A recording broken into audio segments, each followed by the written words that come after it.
Hi friends. दोस्तों आज हम लोग एक्सरसाइज 4.3 का क्वेश्चन नंबर 2 और 3 को सॉल्व करेंगे। तो चलिए बिना देरी किए हुए शुरू करते हैं। हमें दिया हुआ give the equation of two lines passing through 2,14। पहला तो हमें बताना है 2,14 से पास होने वाले दो लाइन का इक्वेशन बताना है, और दूसरा how many more such lines are there and why. तो अब समझ चुके हम लोग क्वेश्चन। देखिए हमें दिया हुआ है 2,14 से पास होने वाले दो लाइन का इक्वेशन बताना है, ठीक है। तो देखिए आप हम लोग जानते हैं कि हमें फर्स्ट वाला वैल्यू x का होता है और दूसरा y का होता है, ठीक है। अब हमें इक्वेशन जो बनाना है linear equation in two variable, क्योंकि x और y दो वैल्यू दिया हुआ है, तो हम लोग बनाते हैं दो लीनियर इक्वेशन बनाते हैं, ठीक है, जो कि इसको सेटिस्फाई मतलब कि x का वैल्यू ये होना चाहिए 2, y का 14, इस तरह का एक इक्वेशन बनाएंगे। तो आप जानते हैं, मान लीजिए पहले सिंपल समझिए कि अगर हम लोग इस तरह से पहले x का वैल्यू को रखें फिर प्लस y का वैल्यू 14 रखें तो हमें कितना मिलेगा, 14 और 2 16 मिलेगा, ठीक है।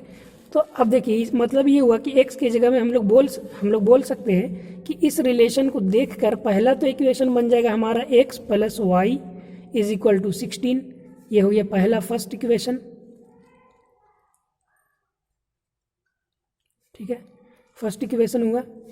दूसरा देखिए हमको जैसे भी बनाना है, बस x और y का वैल्यू जो है ऐसा लेना है जो कि इसको इस इक्वेशन को सेटिस्फाई कर दे, इस वैल्यू को मतलब दे दे, मतलब 16 मिल जाए जैसे यहाँ पे।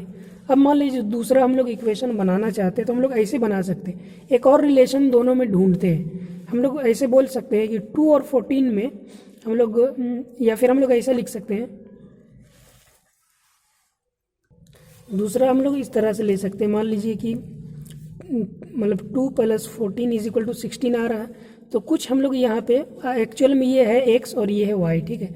अब हम लोग कुछ चेंज कर लेंगे। मान लीजिए हम लोग इसको अगर ऐसे लिख लें, इसको हम लोग 2 से मल्टीप्लाई कर दें तो हम लोग को क्या मिलेगा, यानी कि 2x, मतलब कि ये 2 क्या है x का वैल्यू, 2x प्लस 14 क्या है y, तो हम लोग बोल सकते हैं 2x plus y is equal to क्या आएगा, देखिए 2 2 ज़ा 4 और प्लस 14, 4 प्लस 14 क्या मिल जाएगा, मतलब नया जो इक्वेशन बनेगा वो बनेगा 18। तो हम लोग इस तरह से बोल सकते हैं 2x plus y is equal to 18, ये दूसरा इक्वेशन मिल जाएगा इस तरह से। ये थोड़ा अलग दिखने के लिए बनाए हैं, मतलब 2 को x के साथ जानबूझकर मल्टीप्लाई किए ताकि थोड़ा अलग, दो अलग अलग इक्वेशन मिल जाए। यहाँ तो एक मिल ही गया है और ये दूसरा हो जाएगा आपका सेकंड इक्वेशन।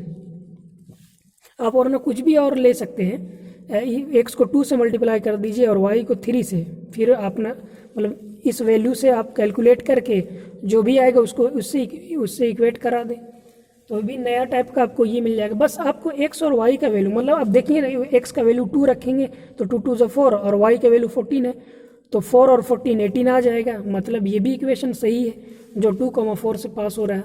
तो ये मिला दो इक्वेशन, और बोला था कि इस तरह से कितने मतलब लाइन पास हो सकते हैं ये पॉइंट से 2,14, मतलब ये हुआ, मान लीजिए ये x एक्सिस है और ये y एक्सिस है। सपोज कीजिए यहाँ पे 2 है और यहाँ पे 2,4 है, मतलब ये सपोज कीजिए यहाँ पे 14 है, 2,14 है, ठीक है। तो हम लोग मान लेते हैं ये 2,14 कहीं यहाँ पे होगा ये पॉइंट 2,14। तो बोला कि इससे कितने लाइन पास हो सकते हैं, तो आप जानते हैं एक पॉइंट से होकर इनफाइनाइट नंबर ऑफ लाइन पास हो सकते हैं, जैसे इधर से खींच सकते हैं, इधर से खींच सकते हैं, या फिर इधर से खींच सकते हैं, ठीक है। तो या इधर से बहुत सारे लाइन पास हो सकते हैं, इसलिए हम लोग लिखेंगे, तो इसका आंसर हम लोग लिख देंगे infinite number of lines can pass through 2,14। Question number 3 में हमें बोला है if the point 3,4 lies on the graph of equation 3y is equal to ax plus 7, find the value of a, ठीक है। हमें बोला है 3,4 lie on the graph of equation, हमें ये बता दिया है कि 3,4 जो है ग्राफ ऑफ इक्वेशन से में इक्वेशन पर लाई करता है। तो आप जानते हैं किसी ग्राफ के लाइन पर कोई भी पॉइंट जो लाई करता है वो उस इक्वेशन का सॉल्यूशन होता है, ठीक है।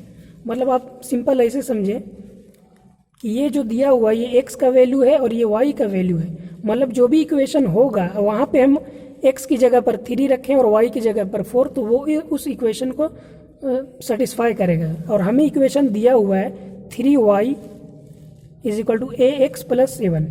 तो आप यहाँ पे लिख दिएगा, यहाँ पे हम लोग आंसर में लिखेंगे since point 3,4 lie on the graph of equation,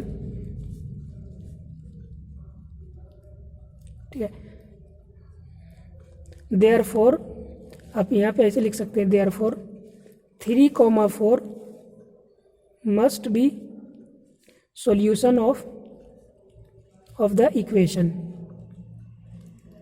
इस तरह से लिखने के बाद अब जब ये सॉल्यूशन है, मतलब जहाँ जहाँ हम यहाँ पे इस इक्वेशन को सेटिस्फाई करेगा 3 और 4, तो जहाँ पे हम देखिए ये y का वैल्यू है और ये x का वैल्यू है, तो y की जगह पर हम लोग 4 रखेंगे और x की जगह पर 3 रखेंगे और इक्वेट करा देंगे। तो यहाँ से हमें मिल जाएगा 4 3 = 12, 3 को a से मल्टीप्लाई करेंगे 3a + 7, 7 को ट्रांसपोज करेंगे 12 - 7 = 3a, तो हमें आ जाएगा यहाँ पे 5 बचेगा = 3a। a को यहाँ पे डिवाइड में ले जाएंगे 5/3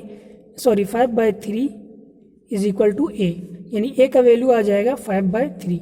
और यही हमें निकालने बोला था कि find the value of a। तो ये बस सिंपल था, एक्स वाई का वैल्यू दिया हुआ था, बस पुट करना था इक्वेशन में, आंसर आ जाएगा। तो उम्मीद है आपको समझ में आ चुका होगा। तो वीडियो अच्छा लगे तो ज़रूर लाइक करें और चैनल को सब्सक्राइब करना ना भूलें। Thanks for watching.